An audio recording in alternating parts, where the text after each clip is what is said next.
I'm Lisa Grimaldi. I'm an editor with the Northstar Meetings Group, and I'm interviewing Virginie De Visscher. She is Executive Director, Business Events for Destination Canada. Welcome. Thank you. So you had some big news yesterday, and I'm hoping you can share it here for everybody about your 16 different steps that you unveiled. Absolutely. Yeah. We're so pleased to unveil the year 2 results of our groundbreaking legacy and impact study for Destination Canada. So tell me some of the highlights of it. Well, first of all, what is it, right? So this study takes place between 2022 and 2025. So it's a 3-year study, and it aims to uncover the long-term impact and benefits of business events that are hosted in Canada, but that can be replicated to the world. Right now, I was here when you launched it. So tell me since then, I know you were planning on sharing some of your best practices and offered to share them with other destinations. Have you been approached by them? I'm curious. We have. Yes. So basically what this study does is it adds to the body of knowledge that other destinations that are working in the legacy field are bringing. Our study is a little bit different in terms of the scope and size of it. So it looks at 15 events over those 3 years, spanning the 6 economic sectors where Canada excels in. So anything from life science to tech to agribusiness, advanced manufacturing, and from small cities and big cities. So we have events that are as small as 370 delegates to 13,000 delegates. And so in year 1, we studied 7 events, but in year 2, we added 5 more events to make it 12. In year 3, we will do 3 more to make it 15. So in year 1, we discovered that there were 4 success factors that really make the difference in terms of if an event has a legacy or not. So year 2, what's been unveiled is that in addition to confirming that these 4 success factors are so important to legacy, and by the way, those success factors are DMO involvement, pre-event activity, government participation, and external collaboration. But now what we've uncovered is 9 legacy drivers that are really changing the game in terms of the kind of impact we can create, in addition to very strong human and social outcomes. So we call them profound outcomes in terms of the impact into a host destination sector and communities. And finally, the 4th discovery was what happens if you fail to plan, which is interesting. Yeah. So what are the 9 new areas that you're covering? I need my glass.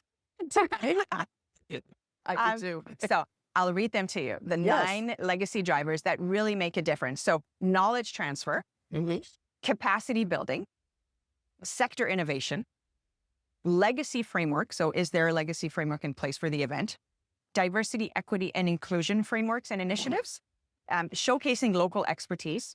Makes a big difference if locals are involved into the planning of the event. Sustainable practices. I know that's a big one. It's a big one because at the end of the day, what we're trying to do is really lessen the environmental footprint, but boost the socioeconomic and cultural footprint, handprints of the event. The next one is community engagement. And the final one is advocacy initiatives. Okay. And how are they measured? So that's the beauty of it, right? So we're using a framework that has been developed by Meet for Impact, which identifies the different legacy components and impacts that an event can have. So it has multiple dimensions. So the whole methodology is actually explained in our insights paper and research papers. And can people get a copy of that? Absolutely. Okay. The goal is we are measuring events that are taking place in Canada, but what we hope is to uncover a framework, a blueprint for events anywhere in the world that they can take it and use it to see and start quantifying what their own legacies and impacts into destinations are. So it's fully accessible to anyone. We hope people will read it. And where can they get it? They can get it on our website, Okay. so businesseventscanada.com or Destination Canada websites. Great.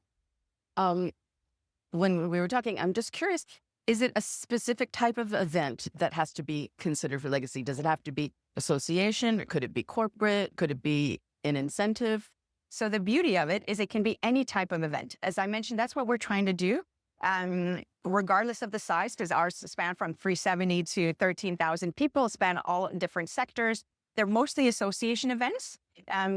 What we're seeing is size does matter. Usually the bigger the event, the more impact it has into a destination, more involvements of the communities. But any event can go through this legacy framework and, start quantifying what their impact is. That sounds great. Is there an economics component to it? Do you measure how much it brought into the community as far as... Absolutely, Okay. absolutely. The economic dimension is critical. So, but typically that's the only one we measure. Right. So direct economic spend or impact into the destination, something we can easily get. But what the study really does is beyond the economic impact. What are we measuring from financial, policy, intellectual, social, and environmental?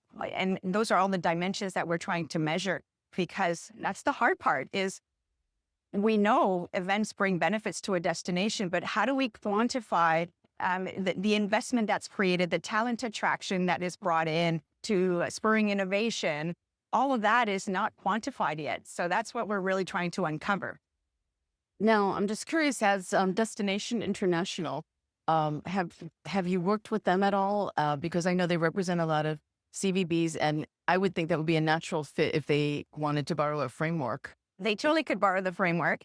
We do use the Destinations International Events Impact Calculator from the economic aspect. I know many DMOs use that calculator, but this is only a small component of the impact of events. So we go way beyond that. Sounds like it. What has business been like in Canada for meetings and incentives? And I'm going to ask a question too about, have you seen an effect since the election in the States and some perhaps comments from our government about Canada becoming the 51st state? So the data right now is showing us that the U.S. events coming into Canada is holding steady. Okay. We're also seeing, a slowdown in the momentum in terms of domestic or international events, but it's very slight. So business events are such long term that it takes time to see the impact of that into the data. So we're really data driven. What we really want to reinforce is, our brand is rooted in open hearts, open minds, and open spaces, and that will never change. So the Canadians are very welcoming, and the message is out there. You want to host your conference in Canada? We are there. And that's what we want to put out there. Thank you. You're very welcome. Thanks so much.